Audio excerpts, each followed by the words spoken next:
20 de septiembre, mes de la Biblia, catequesis número 20, sobre la primera carta y la segunda carta a los Corintios. Siguiendo el orden cronológico según el cual los biblistas nos dicen que fueron escritas las cartas de Pablo, llegamos hoy a dos cartas muy importantes y muy hermosas, cartas que a la vez reflejan una relación muy intensa de Pablo con sus comunidades, pero en las cuales también se abordan algunos temas doctrinales que van a ser decisivos, van a clarificar, van a profundizar en aspectos muy importantes de la doctrina cristiana. Y Corinto era una ciudad que era una ciudad importantísima, era la capital de la provincia romana de Acaya. Podés ver en el mapa que seguramente tenés en tu Biblia, buscando en internet, como te decía ayer. Era una ciudad muy muy grande, la más grande de Grecia. Y esta condición de ciudad grande, portuaria y por lo tanto cosmopolita, es decir, confluían allí personas de diversos lugares, de diversas culturas, y también por su prosperidad económica, porque era una ciudad comercial, la habían convertido en un lugar proverbial por la inmoralidad de sus costumbres. Las costumbres que había allí nada tenían que ver con la propuesta tanto del judaísmo como del cristianismo, con esta nueva ética que brotaba del Evangelio y del seguimiento de Cristo. Pablo llega a Corinto durante su segundo viaje misionero. Eso lo podés encontrar en el capítulo 18 del libro de los Hechos. Te recomiendo que si querés comprender mejor, te vayas a Hechos 18, del 1 al 18. Y allí está un año y medio. Primero comienza a predicar en las sinagogas, pero como los judíos lo rebaten, lo atacan, se enfrentan a él, e incluso después lo van a acusar y lo van a llevar ante la autoridad civil, Pablo decide no dedicarse más a la predicación de los judíos y entregarse por completo a predicar el evangelio a los paganos. Allí Pablo pudo establecer en ese año y medio donde quedó una comunidad entusiasta y muy fervorosa. Pero justamente porque estaba en una situación bastante compleja desde el punto de vista cultural, fue allí donde se dio el choque, la confrontación del cristianismo con el pensamiento y sobre todo con las costumbres, con el modo de vida paganas. Por eso, cuando se fue Pablo, comenzaron a aparecer innumerables dificultades. Y son estas dificultades las que Pablo afronta en su primera carta.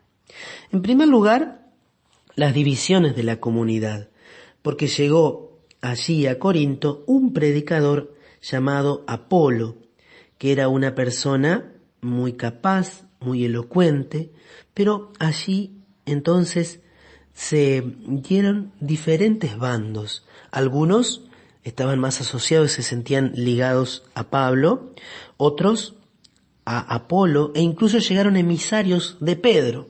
Por eso Pablo va a decir, cada uno afirma, yo soy de Pablo, yo de Apolo, yo de Cefas, yo de Cristo.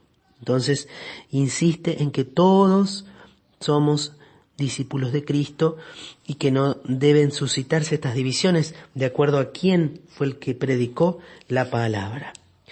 Otro de los temas que van a aparecer entonces ligados a esto es el ministerio, la justificación del ministerio de Pablo.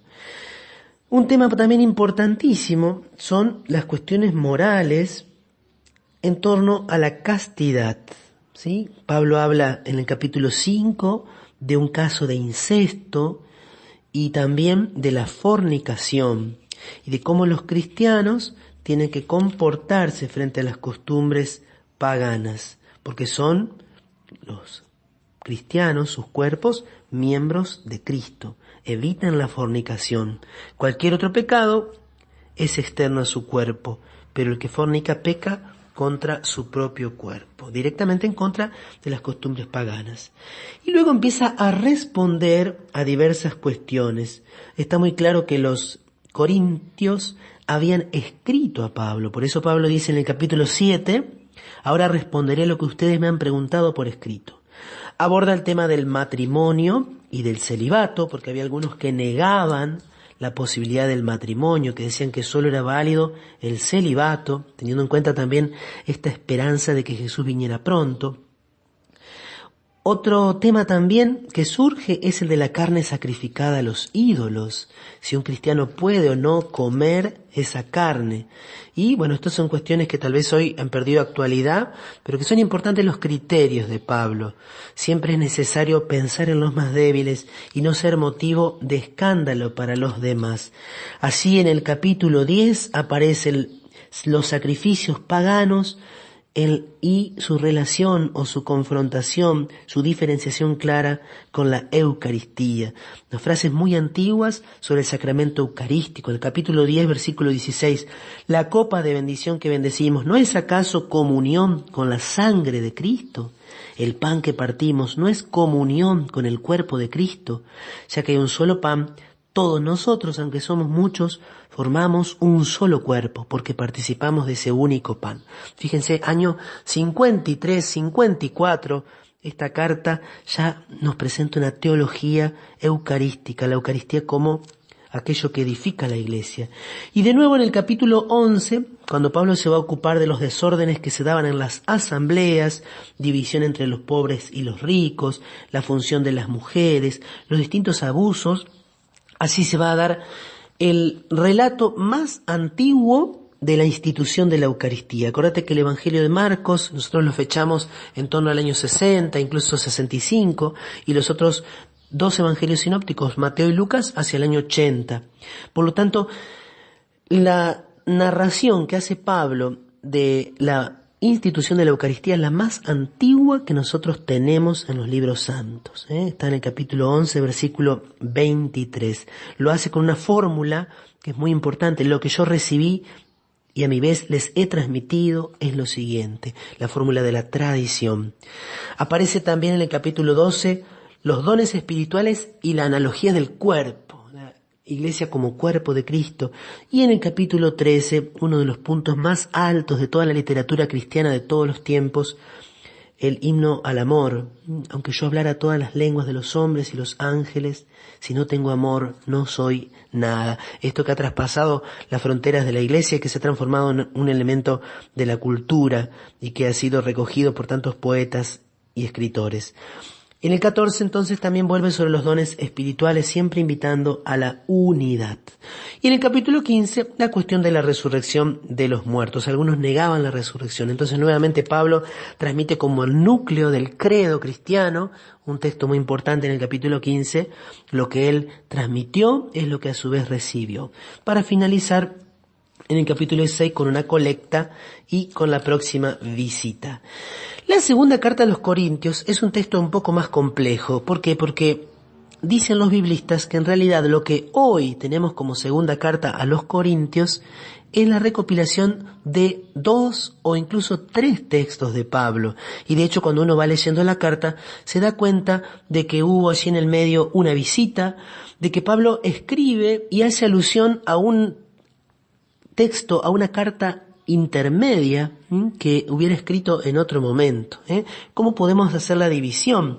La división es que del capítulo 1 al 7 es un texto, una carta final que escribió Pablo. En cambio, la parte que va del capítulo 10 al 13 viene a ser la segunda carta, cuando Pablo escribe con mucha dureza y con un tono muy enérgico para corregir los desórdenes que se habían suscitado.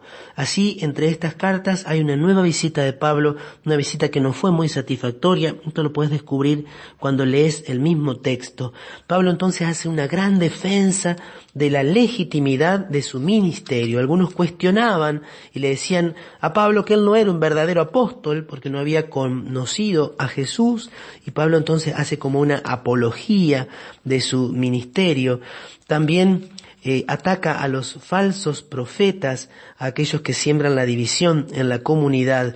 Y por último hay un tema también lindo, muy importante, que es la colecta que hacen en favor de la comunidad de Jerusalén, poniendo de manifiesto que el amor y la solidaridad tocan también lo concreto. Esta es la carta tal vez más apasionada y más personal, donde descubrimos los rasgos de la personalidad de este gran apóstol de los gentiles.